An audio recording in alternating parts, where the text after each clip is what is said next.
Guys, andito ngayon tayo sa bago naming masna. So, hindi pa masyado na-arrange, guys. So, ayan, oh. Meron dyan, mga gamit. Hindi pa na-arrange ng maayos, guys. So, ayan. So, meron dyan mga gamit. Ang daming dyan gamit. So, ayan yung mga box ng ice cream. So, kung makikita nyo, meron sila ditong paanoan ng, ayan.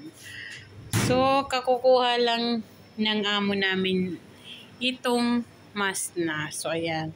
Hindi pa nalagay. So, mayroon ditong, guys, malaking oven para sa mga pizza. Yan pa sa taas. Oh. So, mayroon ditong rep na wala pang kalaman-laman. So, ito na yung mga product nila, guys. Oh, ice cream.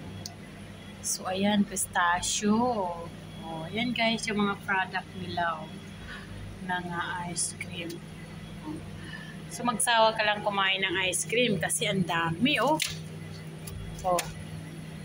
Kung makikita nyo, ayun, oh. So, ayan, meron po diyang cake. Oh. Oh, diba? Oh.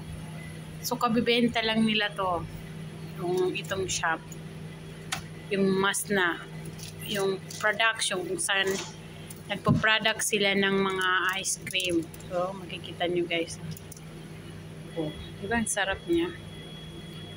So, pero ito, hindi ko type to. Itong masarap po. Ito sa baba. Itong masarap. Oh. Dami ice cream.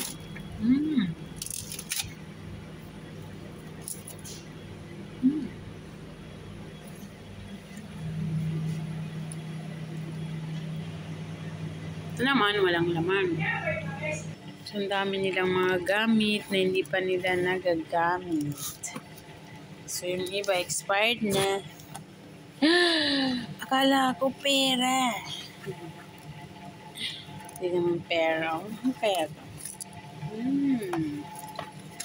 So, guys, ang dami nila dito, condense. So, na-expire date niya, 2024, January, February. So, ayan. So, mayroon pa dito sila mga chocolate na titira. Ayan yung nila, oh. Pangalan ng ice cream nila. So, andyan mga mold. Ang daming mga mold para sa chocolate, guys. So, makikita nyo may mga gamit pa dyan. Ayan. Lalagyan ng chocolate. Rep na naman.